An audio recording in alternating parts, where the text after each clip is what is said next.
Joo, täällä sitä rassataan. Nyt sain tuo kopaan tuosta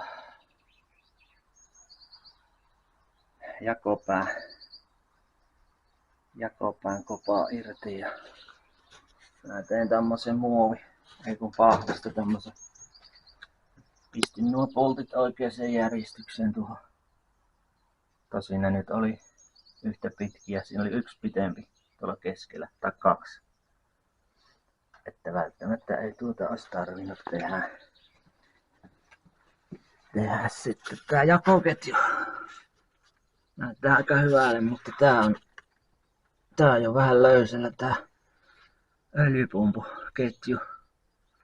Näkee tästä kiristimestäkin, tää on täällä jo rajoilla kohta, että tuo on hyvä homma ainakin kun saa vaihtua tuo.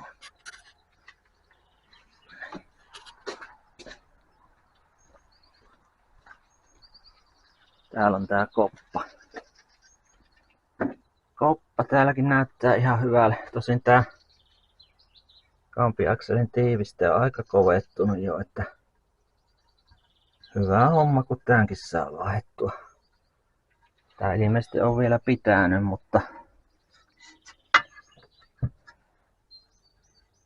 on se vielä pitänyt, ei se ole vuotanut vielä.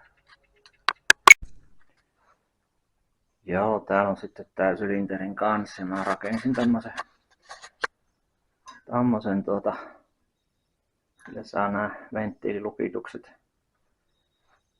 irrotettua. Tää toimii ihan hyvin. Tuossa on 6 millin pultti hitsattu tommoseen nivelosaan ja sitten ne kierretään tohon reikiin, mitä on tuossa sylinterin kannessa. 6 millin kierteet siellä.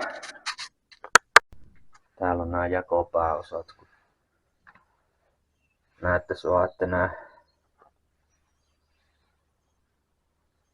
rattaat ei olisi kulunut yhtään. Nämä on niin hyvän näköiset nämä rattaat ja tuossa öljypupun ketju. Tässä on sitten näitä uusia osia.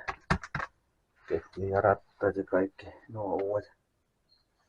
Tuolla on tuo vanha kiristin ja semmoista.